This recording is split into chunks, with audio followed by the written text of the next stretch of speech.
All right, in this lecture, we're going to cover what happens to aldehydes and ketones if you use carbon nucleophiles, and we're going to focus on what happens if you use the Grignard reagent and cyanide. So remember, whenever you see a Grignard reagent, you want to immediately be thinking of the carbon nucleophile, right? You want to go ahead and not worry about the magnesium and all that stuff.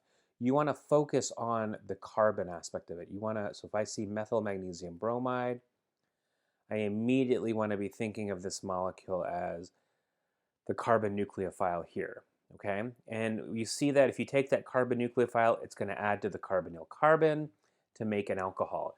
And if you have an unsymmetrical ketone, if you have an aldehyde or an unsymmetrical ketone, that carbon nucleophile will add to make a chiral center. If that carbon nucleophile is different than one of the other things attached to the carbonyl, and to make an alcohol. And again, the way this works is R minus um, R minus attacks the carbonyl carbon in a nucleophilic attack, kicking the electrons up to make the alkoxide in the first step. And then in the second step, that gets protonated to make the alcohol, right? And so we've already seen this reaction. And keep in mind that this Grignard reagent can attack both the top and the bottom of that carbonyl compound. So that's why you end up with a racemic mixture if you're going to be making a chiral compound. Another carbon nucleophile that you can add to aldehydes and ketones is cyanide.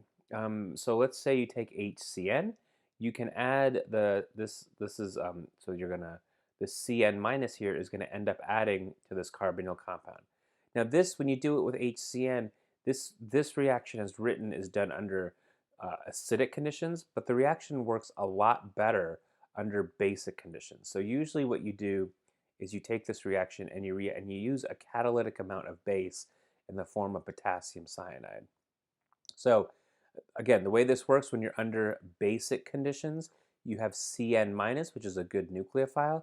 That's going to do a nucleophilic attack on the electrophilic carbon of the carbonyl. And then you move these electrons up to make the alkoxide. And you don't need an acidic workup because you have HCN as a source of the proton in the reaction, right?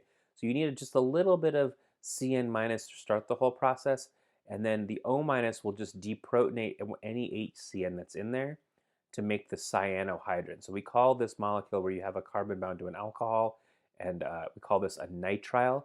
Alcohol nitrile is the same carbon. That's called a cyanohydrin. Now, again, the way this reaction works better is if you add a little bit of KCN in there to make the reaction basic. And again, you can see that in some cases you can make a chiral center, and that chiral center formed in these reactions will be racemic. Now the nitrile is interesting because you can take the nitrile and functionalize it to into other functional groups. So for example, I can take the nitrile and react it with LAH to reduce the CN triple bond all the way to a CN single bond, the amine. So I make a primary amine from the nitrile. I can also take the nitrile and react it in the presence of acid to make the carboxylic acid. So this is essentially a hydrolysis of this CN triple bond, and you're replacing the CN triple bond so we have 3 bonds from between the carbon and nitrogen, and you're replacing those 3 bonds between the carbon and nitrogen with 3 bonds to oxygen in the form of the carboxylic acid. And again, this is useful, right? Like these molecules have a lot of, both of these molecules, you'd find these types of functional groups in a lot of different therapeutics. All right, thanks for watching. Let me know if you have any questions, and I will talk to you later.